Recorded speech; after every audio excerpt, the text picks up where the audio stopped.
છો બધા મજામાં? તો આજે આપણે બીજા વ્લોગની શરૂઆત કરીએ. તો આપણે આવી ગયા છે કારખાને. આપણે હરણ ગૂંટવાની હતી તો પાવડર મારી દીધો. આપણા ભાઈ મોબાઈલમાં જોવા માંડ્યા. આપણે વાતોની બાકાજીકી બોલાવવા માંડ્યા છે. હવે આપણે સામત અને ઓછા થઈ રહ્યા તો આપણે શીખે સસ્તા બિચારા. એને હું ના પાડું હીરા હીખમાં તો શીખે જ. આજ બીજ છે રામાપીરની. તો આજ કોઈ કારીગરો એટલા બધા આવ્યા નથી. આગળ 10 વાગે એટલે પાછું રામાપીરની બીજમાં બધા કારીગરો ભાગી જવાના છે. તો ભાઈ આપણે કારખાનેથી નીકળી ગયા ઘર જવા માટે. તો ઘેર જઈને નાહી ધોઈ નાખીએ. પછી રામાપીરની બીજ છે તો ત્યાં બધા દોસ્તારો ભેગા થઈને જઈશું. ભાઈ ઘેર પૂકી ગયો ને હવે આપણે નાહી આવું.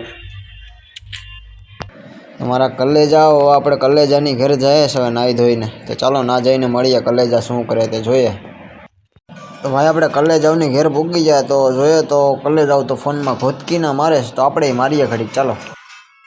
રામાપીરની બીજ છે તો આજ પાલખી આ તો આવી ગઈ. પણ આપણે નથી જવાનું થોડા કારણોસર. પછી હું એ કારણ કહી તમને. આપણે પાલખીમાં જવાનું નથી તો ઘરે જઈએ પાછા. કહીશ તો હવે આપણું ચાર્જિંગ પૂરું થઈ ગયું છે મોબાઈલમાં. થોડું રહ્યું છે તો હવે આપણે ઘડીક ગોદા મારવાના. તો બોટ લાંબો કરી લીધો. હવે ખાટલા વાંહે પુગાડી દીધો. ઘડીક હવે સૂતા મોબાઈલમાં ગોદા મારીએ. તો ગાઈઝ આપણે જમવા બેઠી ગયા અને લઈ લો બટેટાનું વટાણાનું શાક છે, પછી ભાત છે, એ રોટલો ને રોટલી છે. આપણે છોડી નાખ્યું છે હવે ભાત ને શાક. ચલો તો જમી લઈએ. હવે કેટલા 3 વાગી ગયા. મેં આગળ તો જમીને ઊભો થયો છે. હવે તો હવે ઘડીક ચાર્જિંગમાં મોબાઈલ મેલીને ઘડીક હવે સૂઈ જાય. સૂઈને હવે રમવાનો ટાઈમ થશે તો જાશું આપણે રમવા ક્રિકેટ. ચાલો તો આપણે ક્રિકેટ રમવા ગ્રાઉન્ડે જઈએ. તો ગાઈઝ અમે ગ્રાઉન્ડે આવી ગયા ક્રિકેટ રમવા માટે. તો જોઈ લો અમારું ગ્રાઉન્ડ. માણસો ભાઈ બધા આવી ગયા છે રમવાવાળા. થોડી વાર પછી હવે રમશો અમે ક્રિકેટ. અંધારું થઈ ગયું તો હજી તમારા કલે જાવ તો બધા રમે છે. જો હું જમી કારવી ને મારા મિત્રના લગ્ન છે તો ત્યાં આવ્યો છું. તો હવે તમે જોઈ લો ગામના 5 હોય ને એમાંથી 3 અહીંયા જ જોતા રહેજો. ખબર નથી. હા ભૈયા જાવજો મજા આવે દીદી તમતારે. અહીં બેઠા જ છે આવ્યું તાપ્યું ને સિગરેટ પીને વહી જાઉં. ભૈયા આવજો મજા આવે ત્યારે. ચા પીવું આપી દેજો. ચા પીવું હોય તો લગ્ન લીધા હોય ને ચા પીને આવજો.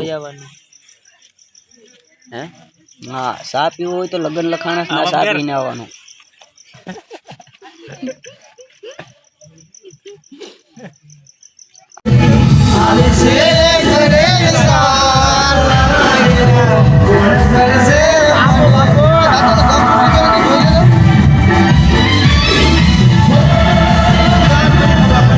ચાલો તો બાજુના ગામમાં આખ્યાન જોવા જાય તો ના જઈને તમને આખ્યાન બતાવું.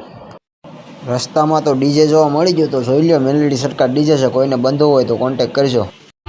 તો ગાઈઝ આપણે આખ્યાન જો ફાઇનલી પૂગી ગયા છે. તો તોરણિયાવાળાનું આખ્યાન છે તો જમાવટ પડી તો મજા આવી. આખી રાત જોવાનું વસ્તુ છે એટલે જ્યાં સુધી નીંદર ન હોય ત્યાં સુધી જોવાનું છે.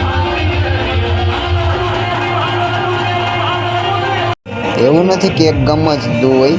ગામે એકાદા તો દૂ 2-4 તો મળી જ જાય. જેમાંથી એક તો અહીંયા જોવા મળે જ ગયો. તમે જોઈ લેજો.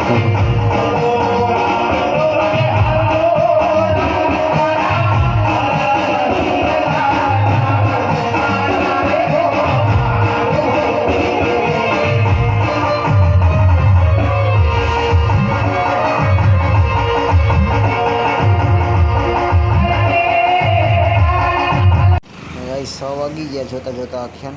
તો એક કામ કરજો તમે જેને મારે જેટલો રહોડિયો હોય ને આખ્યાનનો એ કમેન્ટ કરી દેજો. તો બીજું શું. તો ચલો આજનો વ્લોગ અહીંયા પૂરો કરી નાખીએ. Bye bye.